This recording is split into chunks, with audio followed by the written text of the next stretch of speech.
undi nawe mu rusengero akuriza ngo siyanse z'umwuka ugasanga twigiye kanyarira twigiye kizabonwa twigiye ugasanga nyine yakujije iby'umwuka arahanura arerekwa arakora ibintu byose ariko ntiyakujije iby'ubwenge ariko byakabaye byiza habayeho balance umuntu akajya mu ishuri akiga akagira iby'ubwenge akagira n'iby'umwuka byaba ari byiza cyane mu buryo bukomeye bashobora kugenda bagakina umupira kuko abakinnyi b'umupira abenshi bajya kurara mu marindi bashakisha imbaraga n'ubutsinzi abandi bakajya mu bapfumu kuki twebwe tutagira ikipe y'umupira nk'abarokore ngo tujye duhamagara iyo abapagani tujye muri stade dukine itorero rikeneye abakontabure kuva muri paruwasi kugera ku rwego rw'igihugu batari amabandi ukaza wambaye ijipo ndende wuzuye umwuka wera utigita tukabona ko mu rugo twakwicaza mu ntebe ugacunga amafaranga ibaze uvuka mu bukene ukazarongorerwa mu bukene ukazapfira mu bukene ubundi ibyo bimaze kandi Imana yaraguhaye ubwiza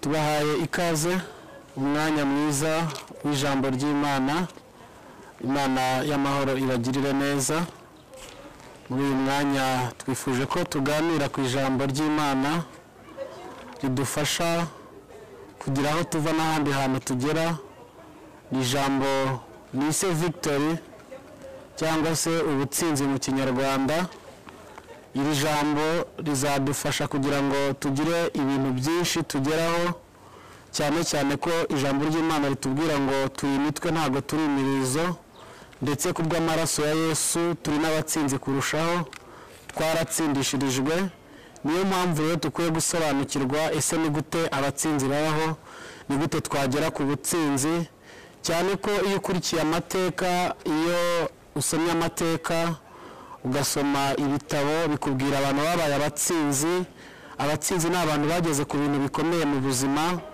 ni abantu banditse izina ni abantu bageze ku rwego rushimishije mu buzima bwabo ku bikorwa runaka usanga byarabitiriwe amazina yabo kuko bagiye babikora bakabiharanira bakabigeraho ndetse n'ijambo ry'Imana naryo turaza kureba ritwereka abantu nabo bageze ku butsinzi bagera ku bintu byiza bahesha izina ry'Imana icyubahiro bahesha imiryango icyubahiro bahesha igihugu icyubahiro niyo mpamvu rero twifuje ko twaganira ku ijambo rivuga ubutsinzi ari ryo victory iri jambo rizadufasha kugira ngo tubashe gusobanukirwa neza uburyo natwe twatera intambwe tukagira ikirenge mu cya Kristo cyangwa se tukagera ku kirenge muri abo babashije kugera ibikorwa byiza bageraho by'iterambere kuko mu muntu Imana yamuremyemo icyobo kituzura uretse Kristo wenyine uza kuzuramo ariko ahora yifuza kugira ahandi hantu agera iyo umuntu aguze imodoka ebyiri abashaka iya gatatu yagira eshatu agashaka enye yakubaka inzu ebyiri agashaka eshanu agashaka 10 yagura indege agashaka indege ebyiri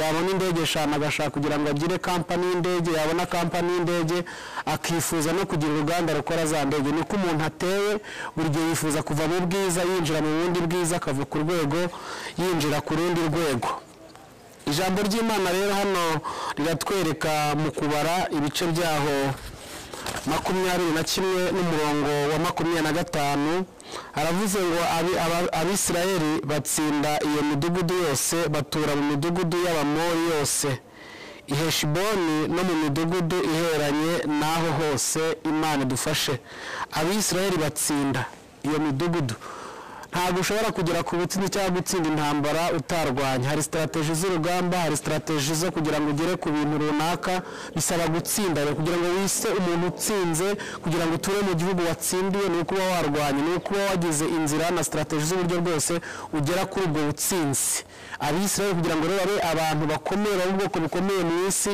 n'uyu munsi muri za Leta Zunze Ubumwe za Amerika n'ibihugu bikomeye abantu barasava bagira mu bintu byo gukora indege cyangwa se mu bintu by'imibare ibintu bikomeye no gukora intwaro za kirimbuzi usanga kenshi bafitemo abantu b'Abisirayeli bwari ubwoko bw'Imana bwatoranyijwe rero habagamo abantu b'abahanga baba bagomba kuzakora ibishoboka byose bakagera ku butsinzi bakagera ku bintu biremereye bakagera ku bintu by'imbaraga ijambo ry'Imana kandi ritwereka Dawidi wari umwami wa Isirayeli mu rugendo n'urugamba yagiye ahura nawe ubwo uburyo nawe wasangaga hari amagambo yagiye amuvugaho kandi akamuvugwaho n'abandi bantu bakomeye.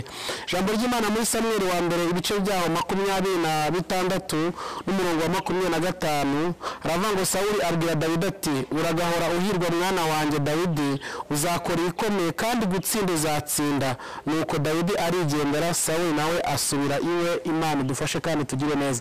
Uyu ni Dawidi wari waravuzweho n'Imana, wari waragambiriweho n'Imana ko azaba umuntu udasanzwe, ariko ahura na challenge zikomeye. Iyo umuntu ajya mu rugendo rujya mu butsinzi ahura na challenge zikomeye, agahura n'ibimuhinyuza byinshi.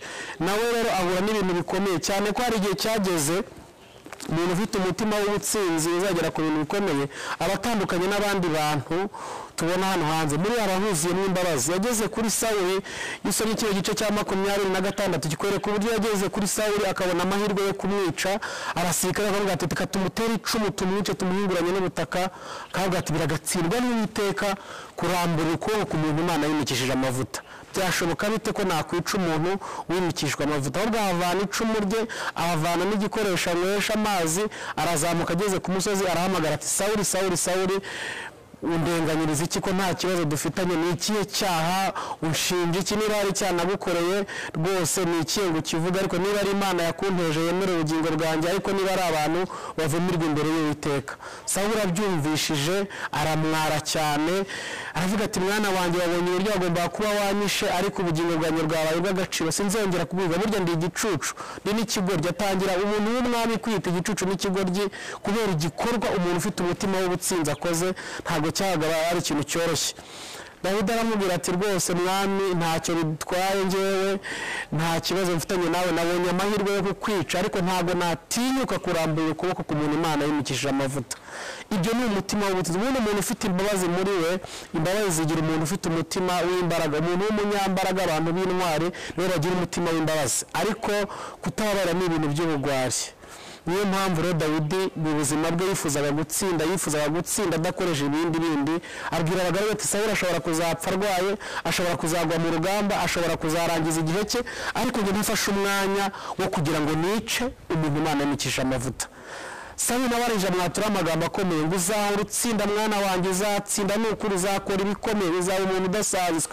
Ayo ni amagambo akomeye umwami yibwiriye Dawidi ubwe, agamugaragariza yuko azatsinda, azagera ku bintu bikomeye. Abantu baba batsinze rero banyura mu bintu bikomeye, kimwe nuko abantu bagera ku bintu Imana yavuze banyura mu bikombe bikomeye, kuko hagati ya Imana ivugiye naho izasohoreza habamo ibikombe bivuna umutima, habamo uburyo bukomeye cyane, inzira unyuramo z'ibizigu zikomeye zigusaba gukomera umutima, zigusaba kwihangana kugira ngo uzagire ikintu kidasanzwe ugeraho. Turi kuri ijambo ryitwa victory, ryitwa ubutsinzi. Ijambo victory rifite inyuguti 7 nizo tugiye kwiga mu buryo burambuye. Ni turebe ab'isi babikoresha bate kugira ngo bagere ku butsinzi. Ese abana b'Imana bo babikora gute? Imana ibivugaho iki kugira ngo tugere ku butsinzi? Inyuguti ya mbere muri ijambo victory ni inyuguti ivuga vision cyangwa se V, ariyo V twahaye ijambo vision, vision. Ritwereka se mu Kinyarwanda intumbero cyangwa icyerekezo. Umuntu uzagera ku bikomeye cyangwa uzaba umutsinzi nuko agira intumbero mu buzima, akagira icyerekezo mu buzima cy'ibintu yifuza kuzageraho. Bajya bagaragaza cyane kuvuga ngo muri Afurika niho hari ibikoreshwa mu iterambere, zahabu, diyama, iraniyumu, ibintu bikoreshwa mu ntwaro za kirimbuzi. Bari ku mugabane wa Afurika kubera iki ukennye cyane. Ikibazo ni mu mutwe, kuko iyo umuntu atashoboye kugira imyumvire no kwaguka mu myumvire, bizana ibyo bibazo bikomeye bigatuma abantu bakena kandi bafite ibintu bishobora kubateza imbere. Nibyo tugiye kureba muri iri jambo rero kugira ngo tubashe kugera ku butsinzi. Abandi bakatunegura bavuga ngo muri Afurika hano wasanga ubundi butunzi bwinshi ngo ni mu marimbi. Abantu bapfana amayerekwa, bapfana ibitekerezo byiza, bapfana inzozi ariko batazigezeho. Uyu munsi rero twaje kwereka uburyo ushobora kugera ku nzozi zawe kugira ngo utazapfana za nzozi. Ugasanga abantu bari kurara mu marimbi bashaka imbaraga z'umuntu wari kuzaba umusitari, bashaka imbaraga z'umuntu wari kuzaba umuyobozi, kuko yapfanye nabyo agenda atabigezeho. Abandi bagapfana amasezerano, ugasanga afite amasezerano ariko dufite benshi twashyinguye kandi Imana yarabavuzeho kubera ko ntabwo bamenye inzira. Twaraye mu itorero baraduhanira n'ikimwe tumenya iyerekwa, ariko ntitwamenya ngo ni gute twarihanira kugira ngo tuyigereho. Wowe uneze amatwi nyumva, naje kukwereka inzira. Kongomani inzira Umwuka Wera yaririmbye ngo uniyime ugari, uniyime samake, uniachie Yesu. Uniyime ugari, uniyime samake, uniachie Yesu. Unyime ugari, unyime n'isamake, ariko ndekere Yesu. Yaramaze kuzuzwa, yumva afite ibihe byiza by'umwuka wera. Imana idufashe kandi tugire neza. Umudiyakoni wari umuhanda ukuza aramubwira ati umva, ni byiza ko umuntu yakwima ubugari n'isamake, ariko kubiguha ntacyo binamaze. Icyiza nuko yakwereka uburyo wirobera ya samake. Natwe tubirize mu ijambo ry'Imana, tuje kubereka uburyo wakwirobera isamake nawe ukajya uzitanga. Tuje kubereka uburyo wagera ku ntumbero zawe. Iri jambo vision, intumbero cyangwa icyerekezo, ni byiza ko umuntu agira intumbero mu buzima, akagira icyerekezo. Umuntu ushaka kuba umutsinzi, ushaka kugera ku bintu bikomeye, ni byiza ko mu buzima ugira intumbero, ukagira icyerekezo. Uzumva abantu bagira imigani ngo je construire le château en Espagne, ngo nubatse inzu cyangwa nzubaka inzu muri Espagne, akabivuga arata nahaza, afite iyerekwa, afite inzozi, I have a dream, afite inzozi zo kuzaba gutya na gutya. Hanyuma iri jambo vision cyangwa se vision ni ukugira intumbero cyangwa icyerekezo cy'ibintu ushaka kugeraho, ariko nanone bikajyana no kumenya uwo uriwe no gusobanukirwa uwo uriwe, cyo bita self discovery and fight for inheritance, kuvumbura uwo uriwe warangiza ugaharanira umurage wawe. Ni byiza yuko wabimenyera muri iyi vision cyangwa kugira icyerekezo. Wabimenya gute? Ijambo ry'Imana mu itangiro ibice byaho by'itangiro, ibice 37 n'umurongo wa 5, haratwereka inkuru z'umukozi w'Imana witwa Yosefu. Yosefu urabona rose agize inzozi, arota yabaye umutware, arota abona ukwezi n'inyenyeri n'izuba byikubita hasi imbere. Abibwiye nyina, abibwiye se ati mwana wanjye, urambira ko ngewe na so na nyoko tuzagupfukamira, tuzaba abagaragu bawe. Ati nyamana rose niba 11 yikubita hasi, wanjye usigara uhagaze. Imana igisanga abantu mu ijoro, ikabaganiriza, ikagira ibintu ivugana nabo, ikamwereka ngo uzaba iki ngiki, bizagenda gutya na gutya. Ishobora kunyura mu nzozi kugira ngo umenye iyerekwa ryawe, ishobora kunyura mu buhanuzi, ishobora kunyura mu ntumwa igatuma umuntu akaza kubwira, ishobora kunyura mu marembo, ishobora kunyura mu ijambo ry'Imana. Ku bantu basenga Imana aho baranyumva cyane, Imana ifite inzira nyinshi inyuramo kugira ngo umuntu asobanukirwe icyo ari cyo. Ijambo ry'Imana muri Efeso 2:10 haravuga ko turi abo yaremye, ituremeye imirimo myiza muri Kristo Yesu, iyi Imana yiteguriye kuva isi yaremwa. Bivuga ngo ntabwo mu buzima Imana yigize mu mushomeri. Buri muntu wese afite ikintu Imana yamuremeye kugira ngo azabe cyo azakigenderemo, azagiharanire. Ku isi yo ikubwira ko hari talent, biramwita ngo ni talent, ni ibintu Imana iba yaremanye mu muntu, ni uburyo umuntu yiyumvamo, ni uburyo umuntu yavutsemo. Imana yaremye kugira ngo azabe uwari. Hari igihe usanga kenshi ababyeyi abyara umwana kubera ko ari umuganga, akumva nawe arifuza kuzaba umuganga, akumva nawe arifuza ko umwana we yazaba umuganga, akumva nawe arifuza yuko ubwo umwana we ubwo umubyeyi ari umwarimu, akifuza ko n'umwana yazaba umwarimu. Kubera ko umubyeyi ari umukanishi, akifuza ko n'umwana yabyaye nawe yazahinduka umukanishi. Ariko ntabwo ariko kuri. Buri muntu wese afite icyo Imana yamuremeye. Hari abo Imana yaremye kugira ngo bagere ku rundi rwego. Ibyo byose rero kugira ngo habeho self discovery, uvumbura uwo uriwe, binyura mu mpano z'Imana zitandukanye. Yaba ubuhanuzi, Imana ishobora kuvugana nawe, yaba mu iyerekwa. Ijambo ry'Imana muri Luka 1:45 haravuga ngo hahirwa umuntu wizera ko ibyo yabwiwe n'Umwami Imana bizasohora. Ijambo ry'Imana kandi muri Luka 3:7 akavuga ngo kuko nta jambo Imana ivuga ngo rihere. Bivuze ngo hari ikintu Imana ibara ku muntu. Abantu bashobora kubona ko uri imbura mu maro nta kintu maze, ariko Imana yakureba ikabonera umwami, yakureba ikabonera umutware, yakureba ikabona ikarango genda kwizo mbaraga zawe zingana. Gideon bamureba nk'umuntu urimo urasekura, umuntu udafite ikintu amaze, umuntu udafite ikintu yashobora, ariko Imana yo yamwitegereza ikabona Gideon ni umuntu uzacungura ubwoko bwa Isiraheli, ni umuntu w'umutware, kugezaho ijambo ry'Imana ngo genda kwizo mbaraga zawe zingana, kubera ko ari we nzakirisha Abisiraheli. Imana yacu idufashe kandi Imana yacu tugire neza. Nuko rero iri jambo vision, abisi bari uburyo bakoresha iyi vision kugira ngo bashobore kumenya icyo umuntu azaba cyo. Ubundi muri iyi si igabanyijemo ibice bitatu. Abantu bari mu buryo butatu buzwi kuri iyi si babamo. Hari urwego rwa mbere rwitwa high class.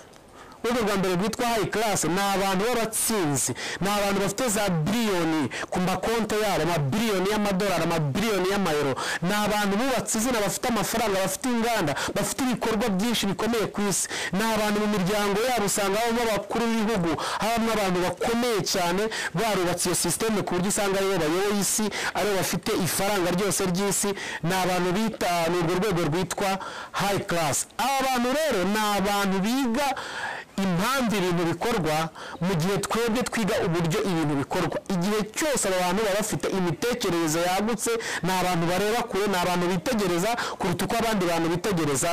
Aba bantu rero kugira ngo bazashobore kumenya icyo umwana wabo azaba cyo cyangwa icyo azakora, bo ntibazi ibintu by'Imana, ntibanabikeneye, ariko usanga uyu muntu w'umuherwe afite abantu batatu mu rugo rwe.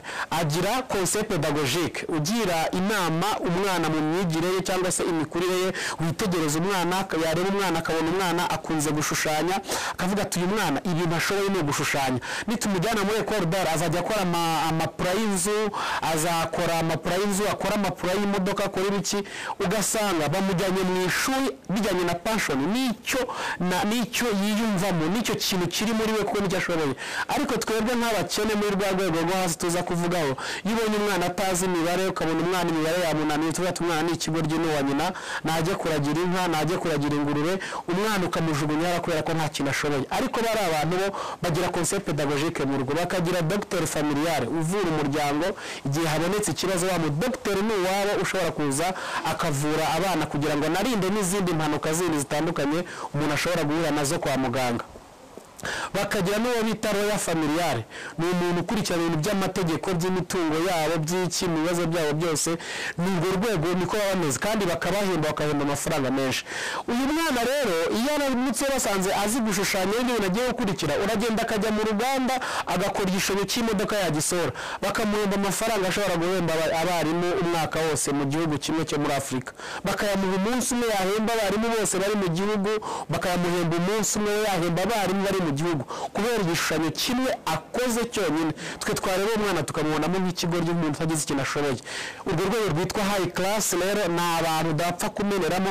Niyo umukobwa wo mu bakene ashatse kujya gushaka hariya, ni abantu bagira ikinyabupfura cyane, ushobora kukwakira bati rwose ngwino mukwe wacu, tuzaniye umukwe, umwana we akazana umukobwa akakwakira neza, ariko byarangira bakamuha umuntu umuherekeza, akamuherekeza amuherekeje. Ntabwo ushobora gupfa kwinjira muri iyo miryango, ni imiryango yubatse izina. Ariko ijambo ry'Imana rivuga ngo turi imitwe ntabwo turi imirizo. Niyo mpamvu nk'abantu b'Imana tubakangurira kugira ngo mwabuke mu mitekerereze, natwe tugere kuri urwo rwego rwo kwicara muri high class, tugere ku rundi rwego rwiza rushimishije. Nta kindi kizabidufasha rero ni uko dukurikiranira ijambo Victor, tukamenya ngo ni iki byapfuye, ni iki natwe twakora, ni gute twabasha kugeraho. Abantu bo kuri urwo rwego rero usanga bazi ibipfa mu isi, bakamenya umwana wari icyo azaba cyo, bakavuga ati uyu mwana akunda ubuganga, mumureke yige ubuganga, uyu mwana akunda iki. Kandi niyo agiye kujya mu ishuri nta kindi kintu bakora, niba agiye kujya kwiga ubuganga bavuga ngo ni icyo ashoboye, ni umuspecialiste mu maso, ni umuspecialiste ku matwi, ni umuspecialiste ku mutima. Yaje muri Afurika baravuga ngo twabonye umuspecialiste gynecologue uvura umutima cyangwa uvura amaso, ugasanga abarwaye amaso yose igihugu batoye umurongo. Ariko twebwe muri rwa rwego rwa kabiri bita middle class, usanga twiga ibintu byose.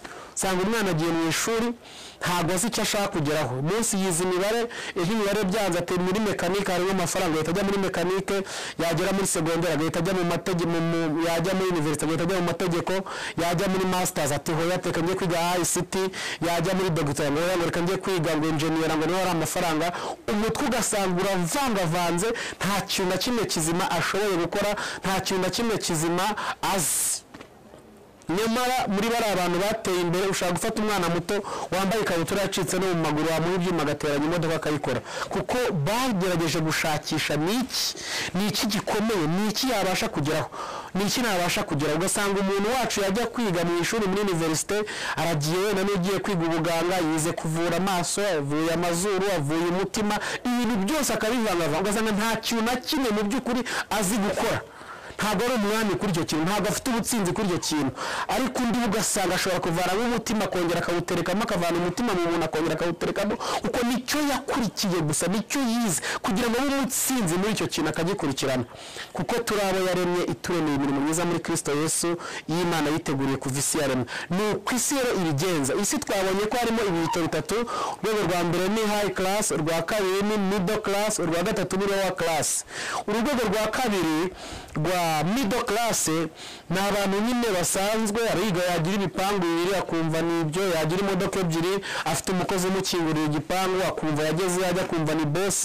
Nyamara Imana irashaka yuko agira umudugudu w'amazu, Imana irashaka yuko agera ku rundi rwego rukomeye kugira ngo azafashe abantu benshi, agera ku rundi rwego rukomeye kugira ngo azakora ibintu bidasanzwe. Ugasanga rero twebwe kubera ko wageze aho kumva byarangiye, ariko saha Imana igushaka aho uzasangamo abantu bize bafite za doctora rwose, usanga nk'abanyamwuka bafite amasezerano muri middle class hagati abonye inzu nk'umugore, nta bindi bintu bidashaka kwigora, afite umwanya mwiza ari directeur, ntago ashaka kwigora, nibura ngo agere muri ministeri abe ministry, ugasanga nta ibitekerezo bye ati nzarya duke ndyame kare n'inyagasamburi yarimo. Oya, ibyo ni ibitekerezo by'ubukene, si Imana gushaka. Irashaka kuba umutsinzi, irashaka kugera ku rundi rwego rushimishije, ukagira ahantu uva, ukagira ahandi hantu ugera. Niba ari no mu ishuri ukiga impamvu ibintu bikorwa, ugakurikirana ikintu kimwe ukavuga ngo kino kintu ndi umwami kuri cyo. Niba ari amategeko ugafokasinga amategeko, ukavuga ngo Imana izampera n'umugisha, nicyo Imana yandemeye, nicyo numva nshaka, nicyo kintu numva ntumerejeho, nicyo kintu abahanuzi bamvuzeho, nicyo kintu ukagikurikira kuri icyo kintu. Urwo ni urwego rwa kane. Hari urwego rwa gatatu bita lower class. Lower class ni abantu b'abakene babatindinya kujya, abantu babatindinya kujya, muhaye ayo kurya, muhaye ko gukubura ku muhanda, muhaye ko gukora mu rugo, muhaye akazi gatuma yibonera ibijumba, ibindi ntugire ikintu mubwira, biba birangiriye aho ngaho. Ntibazi iyo bipfa n'iyo bijya, ntibazi iyo byerekera. Ariko nk'abana b'Imana turi imitwe, ntago turi imirizo. Hari urwego tugomba kuvaho, hari n'ahantu tugomba kugera, tukagera mu iyerekwa ryacu, tukagera kuri cya kindi Imana yavuze ku buzima bwacu, kuko turi abantu badasanzwe. Uru rwego rero rwa middle class na lower class, abo bose bahinduka abakozi bo muri high class. High class ni ya king family, ni abantu bakomeye, abantu bicara bakavuga bati tugiye gushyigikira runaka agenda ari umukuru w'igihugu, tugiye gushyigikira runaka agenda agere ku kintu runaka. Ni abantu bicara kuri table ronde bakayobora bicaye bagakora ibintu bidasanzwe, ukajya ubona twebwe turimo dukorera ukagira ngo twari ko hari abantu bageze ku rundi rwego, bafite abantu bamanipira bagakora ibintu byabo nk'uko babishaka, nk'uko babigezeho. Usanga bo bayobora aba bantu bo muri middle class no muri lower class, bose ni abakozi babo bagera kuri uriya rwego. Aba bantu bo kuri uriya rwego ushaka gusanga yarakurikiye ibya engineer by'ubwubatsi, cyangwa se ugasanga arubakisha, afite imidugudu, afite amazu.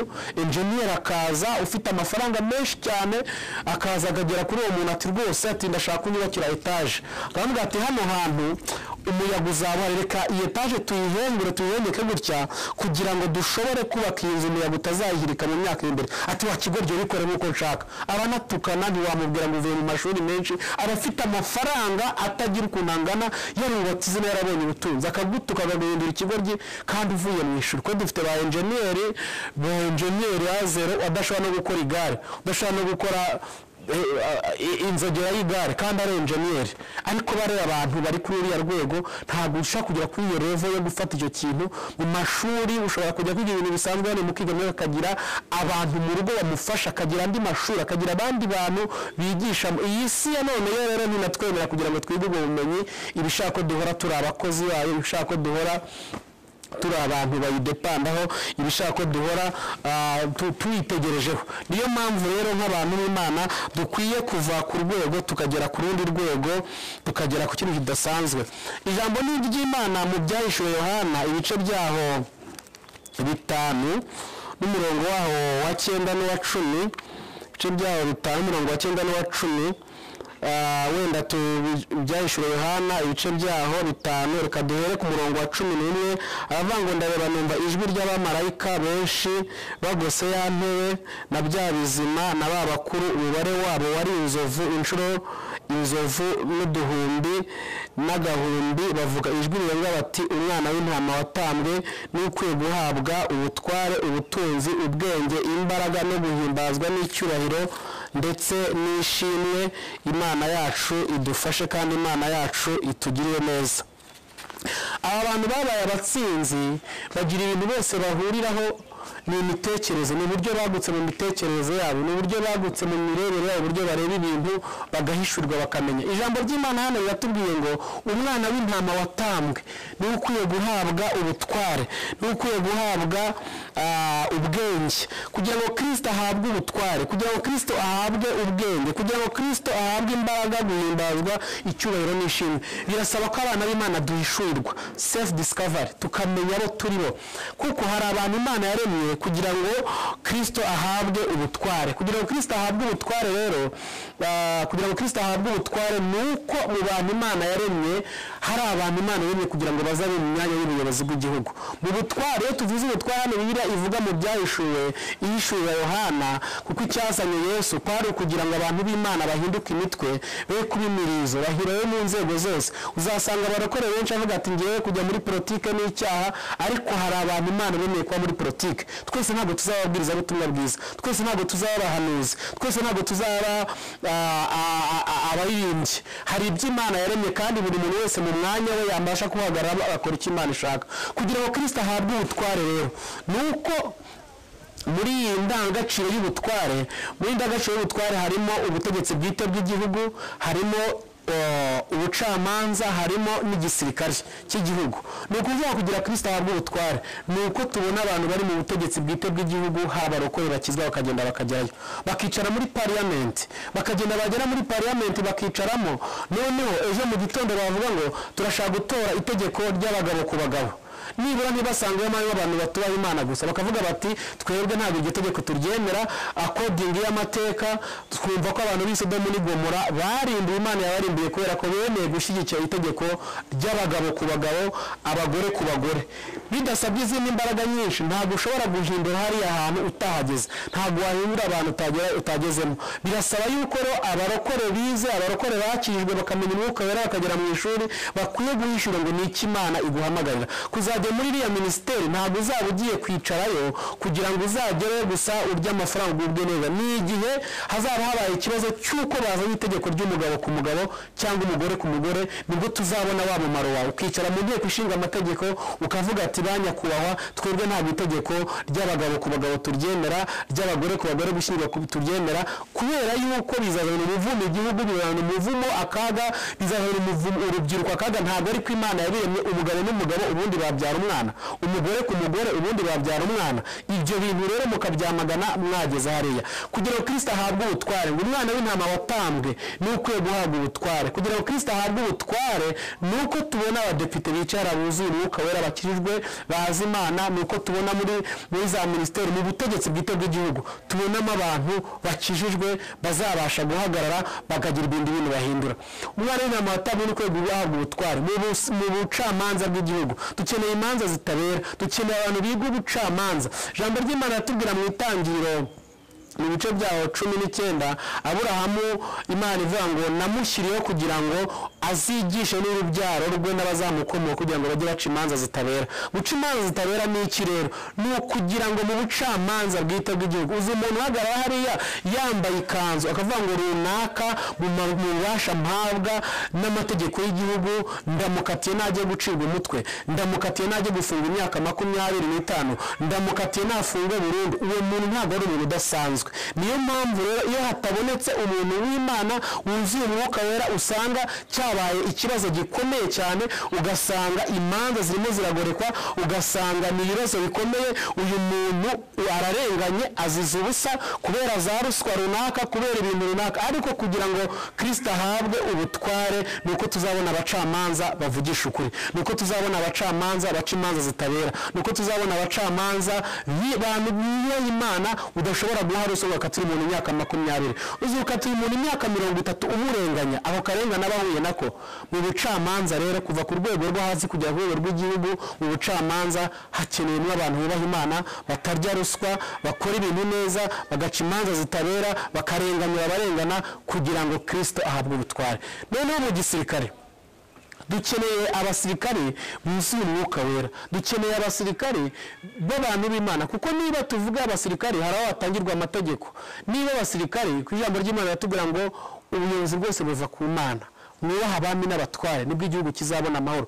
Umujenerali mu gitondo ashobora kubyuka mu gitondo yarota nawe akavuga ati mutwika ahantu hanamenye ko hari umwanzi, bakahatwika wenda hanarengana atanabimenye cyangwa se yarose nabi cyangwa yahawe amakuru mabi, ugasanga habaye ikibazo. Niyo mpamvu ijambo ry'Imana dusaba ngo dusengere abami n'abatware kugira ngo igihugu kibone amahoro. N'igisirikare nuko rero ijambo ry'Imana ritwereka neza yuko turi abasirikare benshi kandi bogejwe mu maraso ya Yesu. N'ubusirikare bwo mu isi rero birasaba yuko tubusengera kugira ngo bushobore gukora imirimo yabwo neza. Ijambo ry'Imana ritwereka mu nkuru z'Abisirayeli mu bitabo byo kubara, bitwereka witwa Feniyasi igitoro kimwe yarabyutse, yari umusirikare mu ngabo z'Abisirayeli. Arabyuka mu gitondo, Imana iteza mugiga kubera ukuntu abasirikare bafataga abanyamahanga bagasambana nabo kandi Imana itabishaka. Ugasanga umusirikare yarenze ku mategeko y'igihugu cyamuhaye, arimo arasambanya abanyamahanga yitwaje icyubahiro cye, yitwaje uwo ari we, ugasanga arimo arasambana.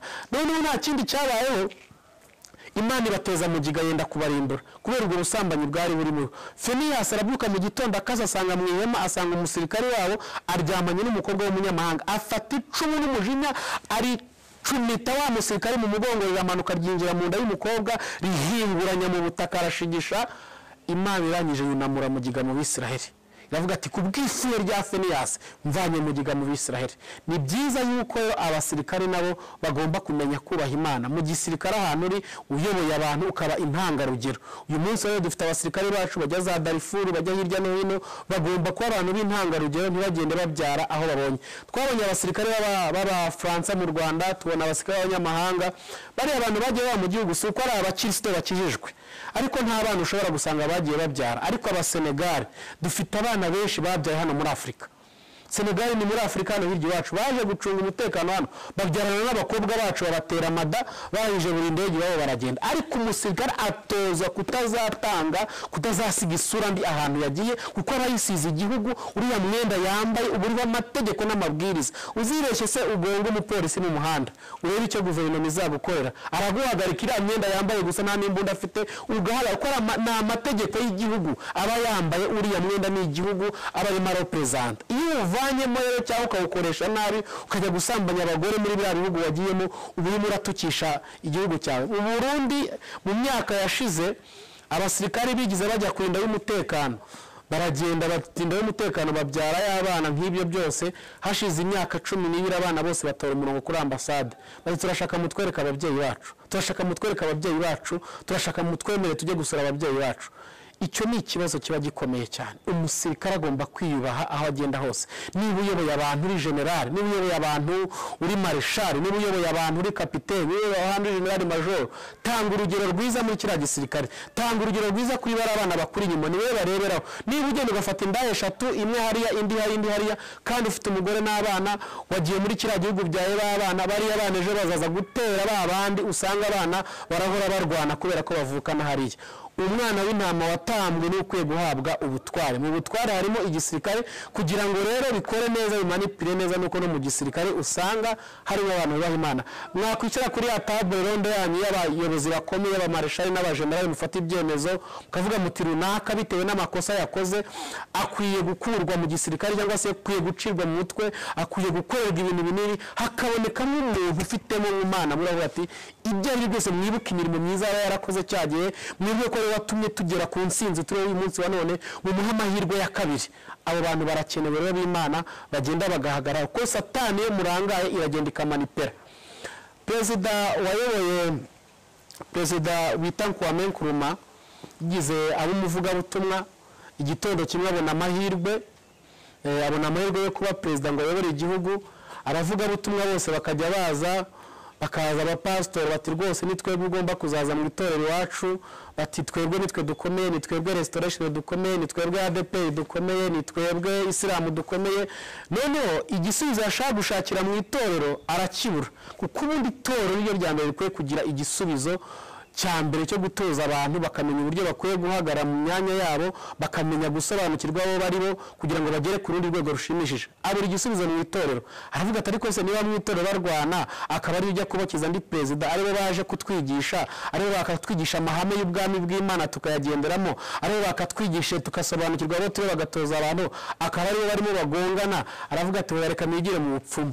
Abagiye mu bupfumu bise kankanyami, akajya afata umugore utwita akamuhamba ari muzima kugira ngo abone imbaraga. Bafasha umwijima, ikiringiti cy'umwijima cyorosha Afurika, yigisha abaperezida benshi kuraguza. Ubundi umwami n'umutambyi bagomba kuba intugu zireshya bagendana. Umwami n'umutambyi, ugasanga umutambyi n'ugomba kugira abakuru b'ibihugu inama, umutambyi n'ugomba kugira abayobozi inama, umwuka w'Imana agakontorora. Iyo umwuka w'Imana atakontorora rero usanga umwuka w'ubupfumu ari ugwira mu bihugu, ari ugwira mu bayobozi, aho kugira ngo bagire umwuka w'Imana bagasigara basuzugura Imana, bagasigara bari mu mwuka w'abapfumu, kubera ko nibo babahaye insinzi, nibo baberetse ibyo bazakora. Ariko nk'abantu b'Imana dukwiye kumenya guhagara mu myanya yacu kugira ngo izina ry'Imana rihabwe icyubahiro. Rero nuko tuzabona uwo murokore ubasha kugenda mu gisirikare, undi agahagarara mu bucamanza, undi agahagarara mu butegetsi bwite bw'igihugu. Haboneka n'ikibazo akavuga bati ariko muhamagara abantu b'Imana, bashobora kuza abantu b'Imana bakadufasha tugasenga tukabona insinzi, aho kugira ngo haboneke bavuga ati nagiye ku mupfumu runaka. Burya kugira ngo umuntu ukomeye n'umupfumu wandaguriye, kugira ngo umuntu udasanzwe n'umupfumu wandaguriye. Ni byiza yuko birakwiriye rwose yuko dukwiriye gukora ikintu kidasanzwe mu buzima bwacu bwa buri munsi, tukagera muri izo nzego kugira ngo izina ry'Imana rihabwe icyubahiro. Hari abantu Imana yaremye ngo babe abasirikare, hari abantu Imana yaremye ngo babe abacamanza, hari abantu Imana yaremye kugira ngo bahinduke abategetsi. Nuko Imana yarabaremye, ku ijambo ritubwira ko turi abo yaremye ituremye imirimo myiza muri Kristo Yesu.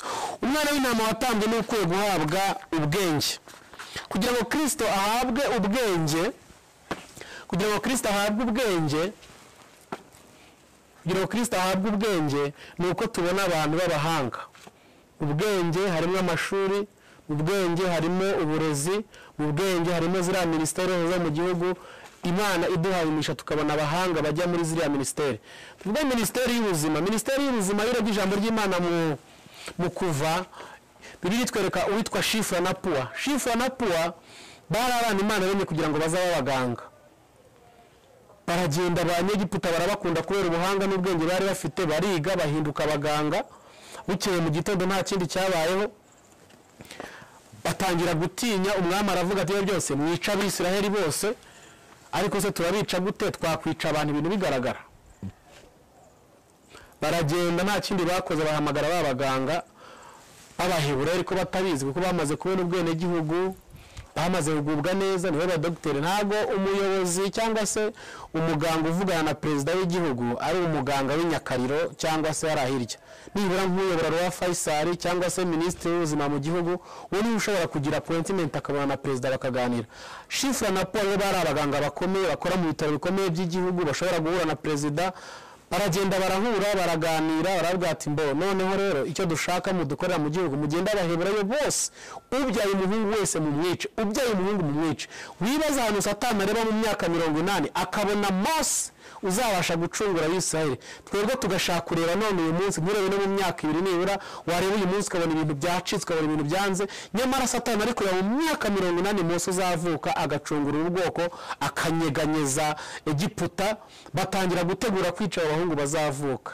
Ariko inkware y'inyabugingo itora mu itongo ry'uwayihigaga. Y'Imana yakugambiriye uko Satani yakora kose, uko yacuragura kose, umugambi w'Imana ntabwo uyoba. Indege mu kirere zayoba, amato mu nyanja akayoba, imodoka mu muhanda zikayoba, ariko umugambi w'Imana ku buzima bwawe ntabwo ushobora kuzayoba. Bashakisha uburyo bwose. Shifra na Puwa barakura bati mugende mwice babana. Wibaze muri icyo gihe havukaga Mose ugiye kuzaza kunyeganyeza Isiraheli, ugiye kuzaza gucungura Egiputa, akanyeganyeza ubwoko bw'Imana, akanyeganyeza Egiputa igahinda umushyitsi, agakoreshwa ibintu n'ibitangaza, inyanja zigacikamo kabiri, mu gihe ikarimbura abantu, mukuru ugahinduka inda, hagakorerwa ibintu bya wonders and miracles, ibintu bikomeye. Ariko batangira kuvuga bati kuko umuntu agiye kuvuka bigende gute? Batangira kumwikanga bati mushakisha uburyo. Abakobwa kubera ko bavugana na perezida, baharaje abandi baganga batese itegeko muvanye ukuru niriye. Ati nta kibazo, komeza akazi kanyu na amahoro. Abaganga b'Abaheburayo babyara bakababyaza, ubuzima burakomeye n'ubundi perezida yagarutse ntaza kureba wa muganga w'inyakariro ngo aze kumubaza uko byagenze, agaruka kubaza wa wundi uri kuri top kuko niba ufite inshingano zo gukurikirana bya bindi byose. Araza agezeho aramubaza ati se byagenze bite ko twababwiye ko mugomba kwica bariya bana, twatubona bavuga ati no, abaheburayo ni abanyambaraga, iyo tugiye kujya kugira ngo tujye kubabyaza dusanga bamaze kwibyaza, kandi mwaduhaye itegeko ry'uko nibajya bavuka turi kubabyaza tuzoya tubica, ntabwo mwaduhaye itegeko rero ryo kwica abana bavutse. Turavuga bati okay, niba ari uko bigenze noneho reka duhindukire twice abahungu bariho. Icyo nashaka kuvuga ni iki, nuko mu burezi ijambo ry'Imana ritubwiye umwana w'intama watambwe ni ukwiye guhabwa, umwana w'intama watambwe ni ukwiye guhabwa ubwenge, buriya bwenge muri ndera vango ndetse ubwenge n'umutima bikorera umwami Yesu, ndetse ubwenge n'umutima bikorera umwami Yesu. Shaka ngo ubwenge n'umutima ndetse n'ubutunzi bwacu bikorera umwami Yesu. Aba baganga bagaragaje igikorwa gikomeye, ntabwo ikibazo twese tuzabwiriza, ariko mu rwego rwawe mu mwanya wawe Imana yagushyizemo hari ibintu ukwiye gukora bidasanzwe, hari uburyo ukwiye gufata ibintu bidasanzwe ugahindura amateka y'ubuzima bw'abantu benshi, abantu benshi bakabona umugisha ku bwawe, abana baravuka babaho kubera bano baganga.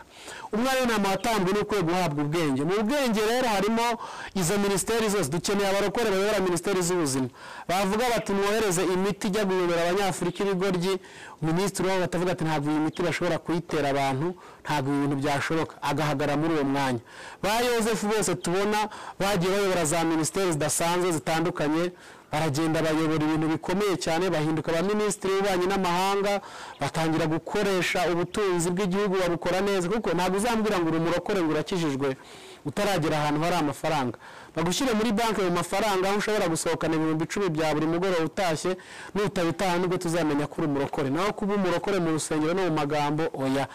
Igihugu gikeneye abantu babizerwa bameze nka Yozefu, bashobora gucunga umutungo w'igihugu neza batawiba. Itorero rikeneye abakontabure kuva muri paruwasi kugera ku rwego rw'igihugu batari amabandi, kaza wambaye ijipo ndende wuzuye umwuka wera utigita, tukabona ko umurobe twakwicaza mu ntebe ugacunga amafaranga, mu gitondo ugasanga niwe wagiye kwiyubakamo ibintu byawe ushaka. Ntaho bihuriye. Rero dukeneye abantu bazima bigishijwe bazi icyo bakora, bakeneye guteza igihugu imbere, bakeneye gutoza itorero imbere kugira ngo Kristo ahabwe ubwenge, bumukore ubwenge n'umutima n'ubutunzi. Nuko bwa bwenge tubukora kugira ngo izina ry'Imana rihabwe icyubahiro, atari amagambo gusa ahubwo no mu bikorwa. Umwana w'intama watambwe ni ukwiye guhabwa ubwenge.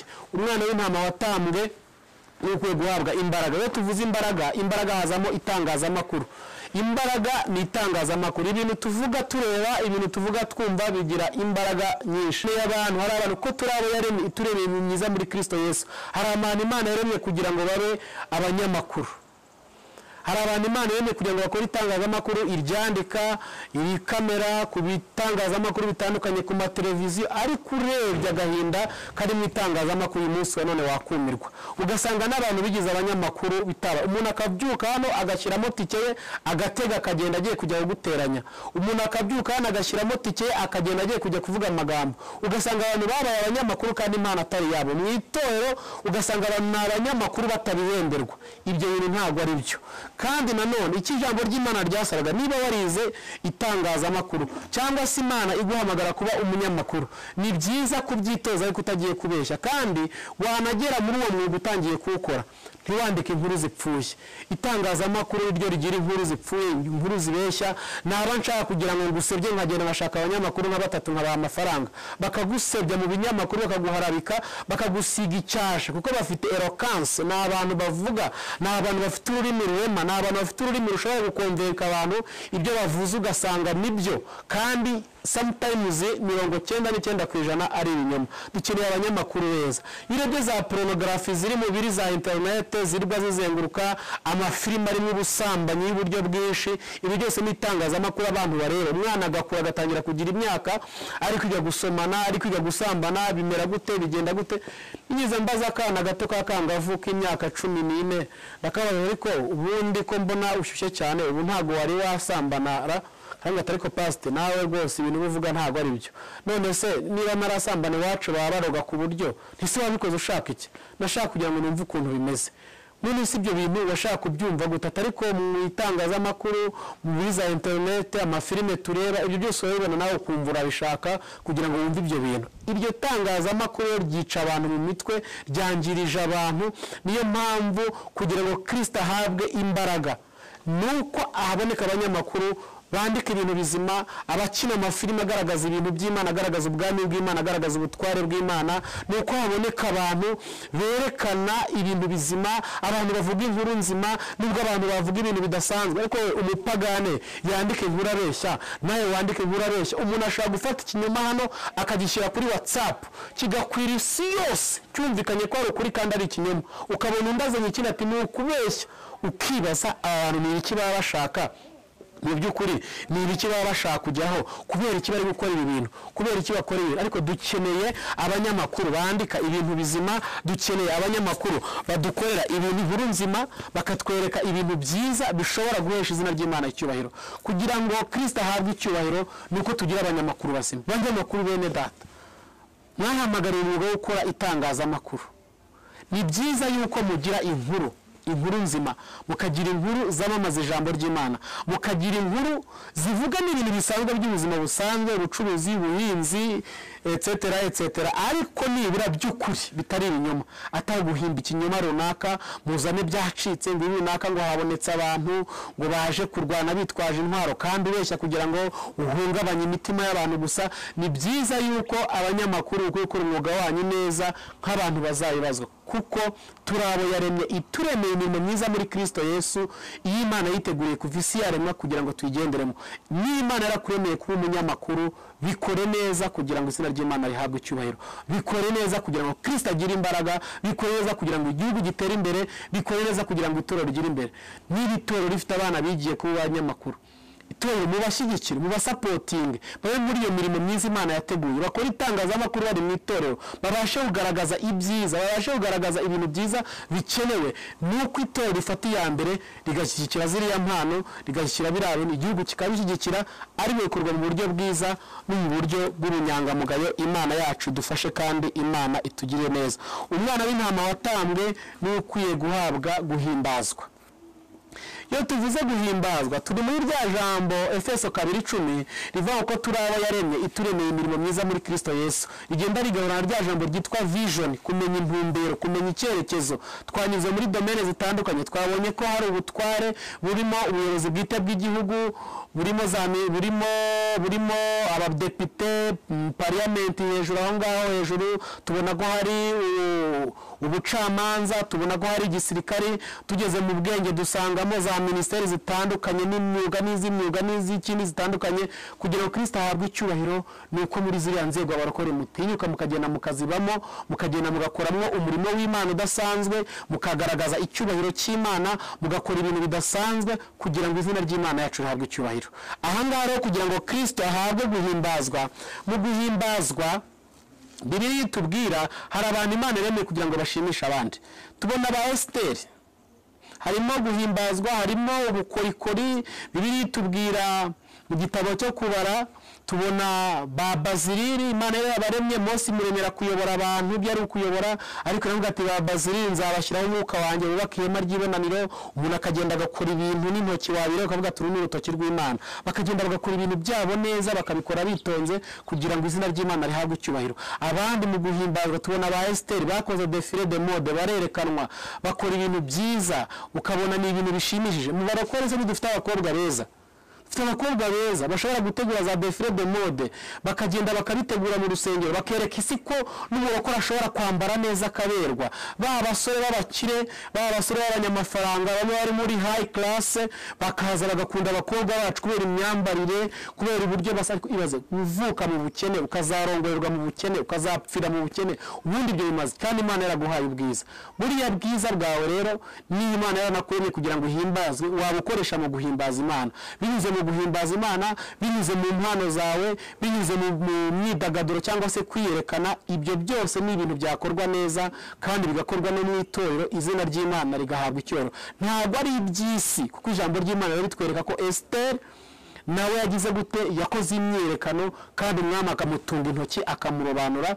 wa mwana wari mu bakene agatuma ubwoko bw'Imana nta kintu Imana ikorera umuntu w'umugambi wayo itabifitemo inyungu ijambo ryose Imana yakubwiye yaguhishuriye binyuze mu iyerekwa ifite impamvu yaryo kugira ngo rizasohore rero Esiteri kwiyerekana kwe no kugaragaza ubwiza bwe ibyo byatumye Esiteri akiza abayuda miliyari z'abayuda zari ziye kurimburwa n'umwami bituma yiyerekanya ahindutse umwamikazi bituma bagira uruvugiro babona umuntu ushobora kubavugira babona umuntu ushobora kugenda akagera ibwami akavuga ati nyamara nanjye ndi umuyuda nibwo mugiye kuturimbura twese umwami ati ni gute mushobora kurimbura abantu banjye nashatsemo nabyayemo Esiteri arokora bene wabo ariko yatiyerekana ngo umva ngo ni icyaha ngo birabintu ngo n'iby'abapagani ngo n'iby'abisi turacyari mu isi ntabwo turagera mu ijuru no mu ijuru tuzahimbaza tuzasimbasimba tuziyerekana tuzanyura ku mihanda y'ibirahure tuzigaragaza niyo mpamvu rero ukwiriye mwene data kugira ngo uyu munsi wa none nawe ugire ikintu ukora kidasanzwe nawe ugire uburyo ushobora kwigaragazamo kugira ngo ubuzima bukomere umwe mu batambwe uri kwe guhimbaza Kristo azahimbaza ariko twabonye abantu bakora ibintu nk'ibyo ngibyo hari ibyo tubona ngo imikino y'imipira ngo ni ibyaha cyangwa ni cyara abantu Imana iremeye gushimisha abandi bashobora kugenda bagakina umupira kuko abakinnyi b'umupira abenshi bajya kurara mu marimbi bashakisha imbaraga n'ubutsinzi abandi bakajya mu bapfumu kuki twebwe tutagira ikipe y'umupira nk'abarokore ngo tujye duhamagara iyo abapagani tujye muri stade dukine muri ya minota 45 hagiye kujyamo pause cyangwa se ikiruhuko dushyiremo iminota 30 y'ijambo ry'Imana none abakinnyi bacu nk'abashumba tubasengera Imana ubwo abandi bajya kurara mu marimbi tugaragaza imbaraga z'Imana binyuze mu gusenga Imana abakinnyi benshi b'abarokore usanga bagenda nabo bakora ivugabutumwa hariya ahantu bakabaza abandi batari ko wowe kutaza kurara mu marimbi kutaza kwisiga amagi byagenze bite twebwe ko tubikora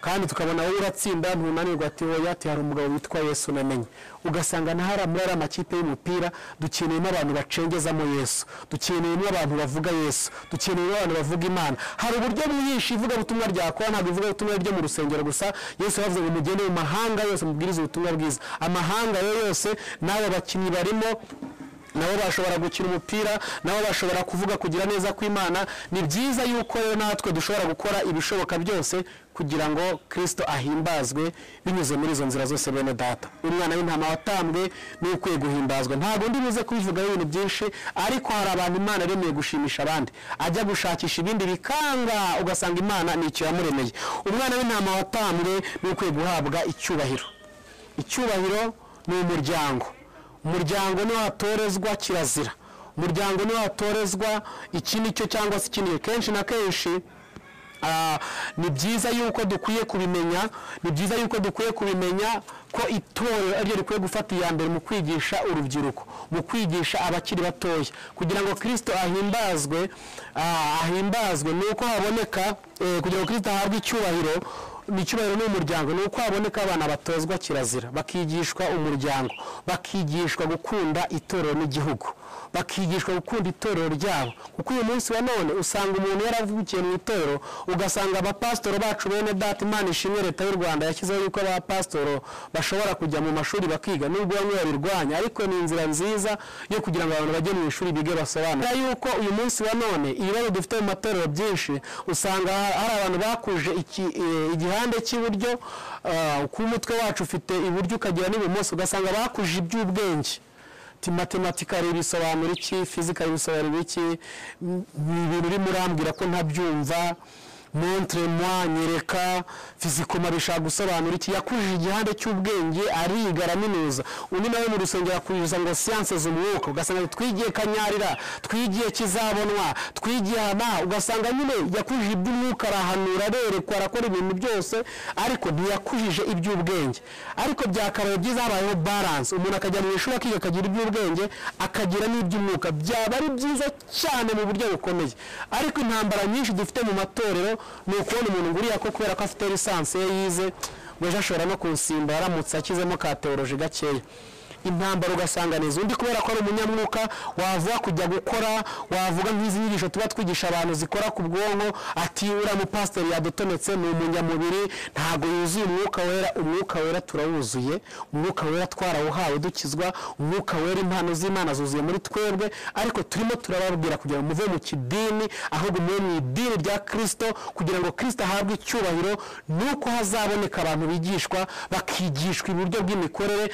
mwitoye mukabalansinga mukagira abantu bize n'abatarize abantu bashobora gukora imishinga bakavuga ati itorero rifite urugaga rw'abavoka mu itorero dufite abanyabukorikori dufite abanyamategeko mu itorero dufite abayobozi mu itorero dufite abashobora gutegura imishinga mu itorero dufite n'abamitima y'abavuga butumwa ushaka kubwiriza ubutumwa dufite itimu y'abahanuzi dufite itimu y'abigisha abantu mu nzego zabo uko bameze mukabatoza kandi mukabigisha ibyo byaba byiza cyane ntako byagira kandi bizanira inyungu igihugu kubera ko iyo timu y'urubyiruko isohotse hanze ikajya kubwiriza ubutumwa bwiza ikarwanya ibiyobyabwenge abantu banywa amatabi abantu b'abajura abantu b'abasinzi bagakizwa bagahindukira igihugu kiba kirimo kibyungukiramo mugifasha kuko nabonye iri jambo ry'Imana rifite imbaraga zikomeye cyane igeze hano umujura hano muri uyu mujyi wa Kigali arabicikiriza akajya yiba cyane akica n'abantu bashyiraho na mandadari yo kumufata bamufata agiye mu rukiko agasimbuka akirukanka akabacika ariko igitondo kimwe aza kumva ijambo ry'Imana arakizwa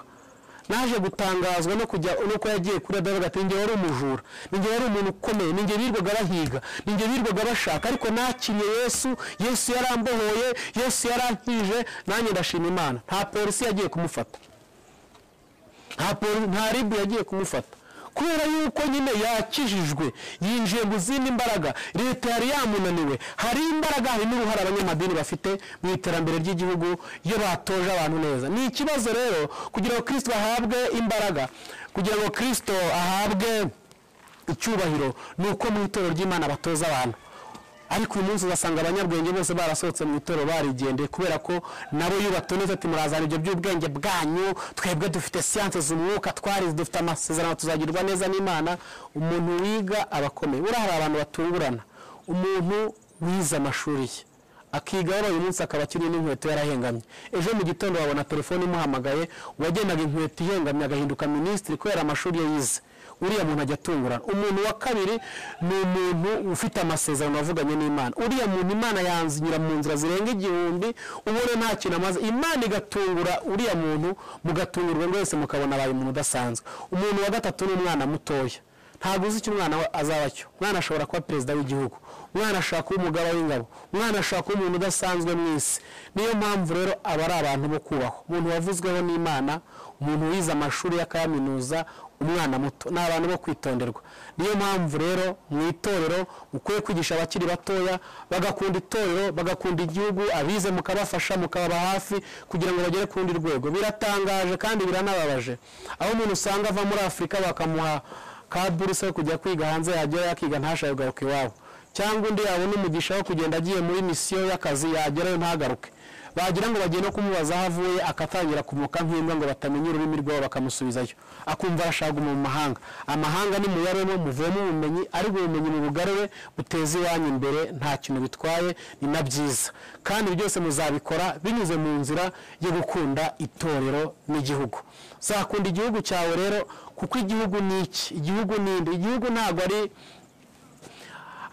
uriya muntu runaka mufitanye ikibazo igihugu ni papa wawe igihugu ni mama wawe igihugu ni bene nyoko igihugu ni bene so n'ubwo twabayemo by'amahanga hari hakurya tubwiriza ubutumwa bwiza wasanga abantu baza bati twebwe twavuye muri kiriya gihugu ubuzima bumeze nabi imiyoborere yaho ni mibi nta buyobozi bubi bubaho ubuyobozi bwose buva ku Mana bwaba bwiza bwaba bubi byose biterwa n'imyumvire yawe cyangwa se n'iby'uburyo mubanye nabwo ariko ubuyobozi bwose buva ku Mana bati none ni muzana amafaranga tugiye kuvanaho buriya butegetsi tugiye kurwana nkababaza muri ko ayo mafaranga mutanga ejo mu gitondo mushaka kujya kurasa ayo masasu azarobanura mama wawe azarobanura papa wawe azarobanura mwene so azarobanura uriya muntu mwiganye azasiga iriya nzu wasize ibunaka cyangwa izo bone zagenda ziyisenye nkabwa nti no inzira ya mbere iriho nuko ari inzira y'amahoro abo bantu bari muri izo nzego zo hejuru bakicara bakaganira bagakemura ibibazo byabo mu mahoro ariko amaraso atamenetse.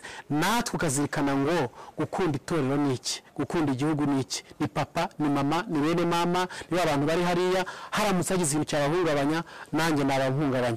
Wanezwa no kuza muri kino gihugu ugasanga nta papa wawe nta mama wawe nta mwene nyoko nta muvandimwe ukirimo, bose barapfuye.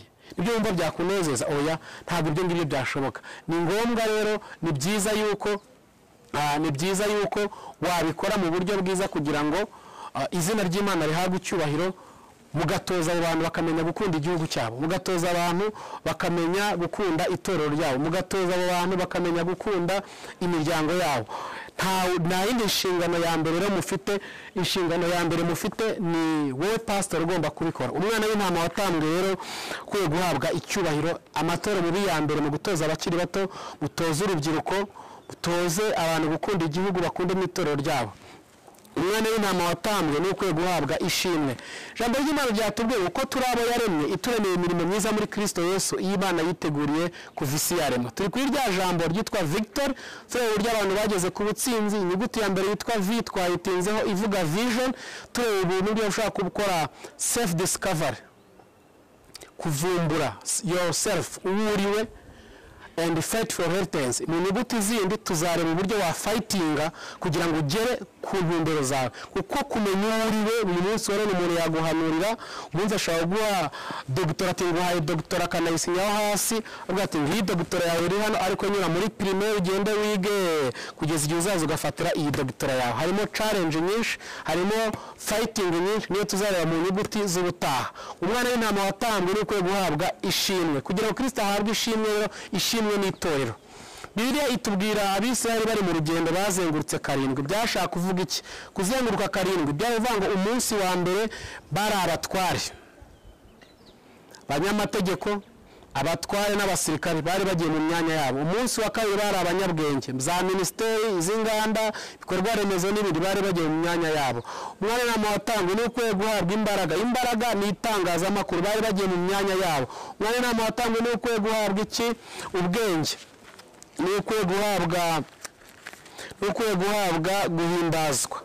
Ni ukuvuga ngo imbaraga n'itangazamakuru, guhimbazwa ni ya myidagaduro, imikino, ubukorikori, bari bagomba kujya mu myanya yabo. Umwana w'amatama guhabwa iki? Icyubahiro. Bagomba kujya abantu b'umuryango, za ministeri z'umuryango, ibikorwa byigisha imiryango, kwigisha abantu self discovery, abantu bigisha abantu impano zabo, kumenya passion yawe, ukamenya kugira intumbero, bigisha abantu icyerekezo nangaha, icyubahiro. Umwana w'amatambwe ni uko guhabwa iki? Ishimwe. Ishimwe n'itorero. Mu byibwe ku munsi wa nyuma bongera bazenguruka karindwi. Byasobanuraga iki? Byaravugaga ngo nubwo ubaye minisitiri, nubwo ubaye perezida w'igihugu, nubwo ubaye umusirikare ukomeye, nubwo ubaye umunyamakuru ukomeye, nubwo ubaye umunyabwenge ukomeye, nubwo ubaye umuhanga ukomeye, mwese muzongere mugaruke ku itorero ry'Imana. Mbera pastor mu itorero ryawe, ufite urubyiruko watoje neza, rurimo abadepite, rurimo abaminisitiri, rurimo abayobozi bakomeye b'igihugu, rurimo abaperezida, rurimo abanyabwenge, rurimo abacuruzi, rurimo abahanga. Pastor nicyo wabuze mu itorero ryawe. Urimo abasava, urimo abantu bashobora gukerera imishinga mu itorero. Pastor niki wabuze mu itorero ryawe? Ni izihe mbaraga waba ufite perezida ateranira iwawe? Ni izihe mbaraga waba ubuze minisitiri ateranira iwawe? Ni izihe mbaraga waba ubuze abajenerali bateranira iwawe? Umwana w'intama watambwe ni ukwiye guhabwa ishimwe. Pastor we biga barimba mu itangazamakuru bagutuka, bagutesha umutwe, aho ntabwo byaturuka ku kibazo cyawe. Ese hari abanyamakuru babitayeho Imana yahaye impano mu itorero, cyangwa bateye itwatsi bahura na babandi bihamagaye Satani yahamagaye mu itorero bakajya bakora itangazamakuru bakuvuga mu gitondo? Bakwiye kuvuga nk'umubyeyi, bakwiye kugira inama, ibyanze bakaza bakagufasha kubera ko bafite mu itorero. Hahirwa umushumba mwiza ugiye gushumba muri kino kinyejana, agakurikirana izi nyigisho akazitwara neza, ukamenya izo mpano zose ko ziri mu itorero. Mushumba ukamenya kuzikurikirana, ukamenya abayobozi bari mu itorero ryawe, ukamenya abanyabwenge bari mu itorero ryawe, ukamenya abanyabukorikori bari mu iteraniro ryawe, ukamenya niyihe ngo za fandara izingo dukeneye amafaranga. Ufite abakinnyi b'umupira mu rusengero rwawe bafite bacyura ibikombe bikomeye, waba uri gusengera mu rusengero rumeze gute? Waba ugenda mu modoka imeze gute?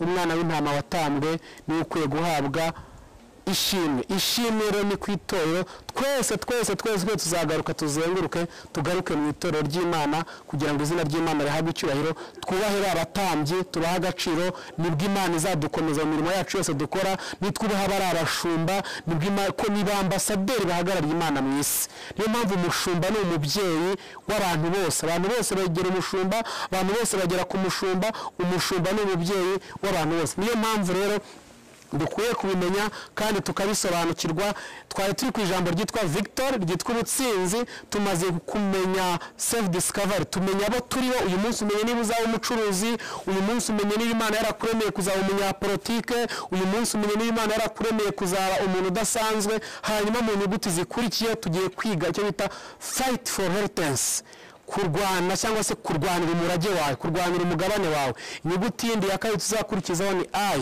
yitwa influence ni ibintu bigusunikira kugera mu iyerekwa ryawe fight turimo turwana muri izi nyuguti zose zigize iyi Victor uko ari zirindwi tuzarwana zose ni inyuguti z'intambara turimo turwana urugamba kugira ngo twinjire mu iyerekwa ryacu kugira ngo tugere mu cyerekezo kugira ngo tugere aho Imana yadusezeranije ko umenya icyo uzaba cyo umenye uriwe umenya iby'Imana igutegurira banyamakuru banyabukorikori buri muntu wese asenza Imana umwuka wera yaza mu bikorwa byawe umwuka wera akaza mu itangazamakuru umwuka wera akaza mu bikorwa by'ubwubatsi umwuka wera akaza mu bikorwa byo gushushanya umwuka wera akaza mu bikorwa byo kuvura umwuka wera akaza muri ministeri wicayemo umwuka wera akaza muri parliamenti umwuka wera akaza mu gisirikare umwuka wera akaza mu butegetsi bwite bw'igihugu ukaramira mu gihugu ukayobora abantu bumva ukayobora abantu bagukunda Imana idufashe kandi Imana itugirire neza mwari kumwe na Pastor SINGIRANKABO Jean de Dieu umwami w'amahoro abagirire neza kandi mukomeze kuba abatsinzi turabifuza kuba abatsinzi no kurushaho mugire iyerekwa mugire ishurwa mugire icyerekezo kizima kuko ntiwayobora abantu udafite icyerekezo Imana iraha umugisha murakoze turabashimiye amen.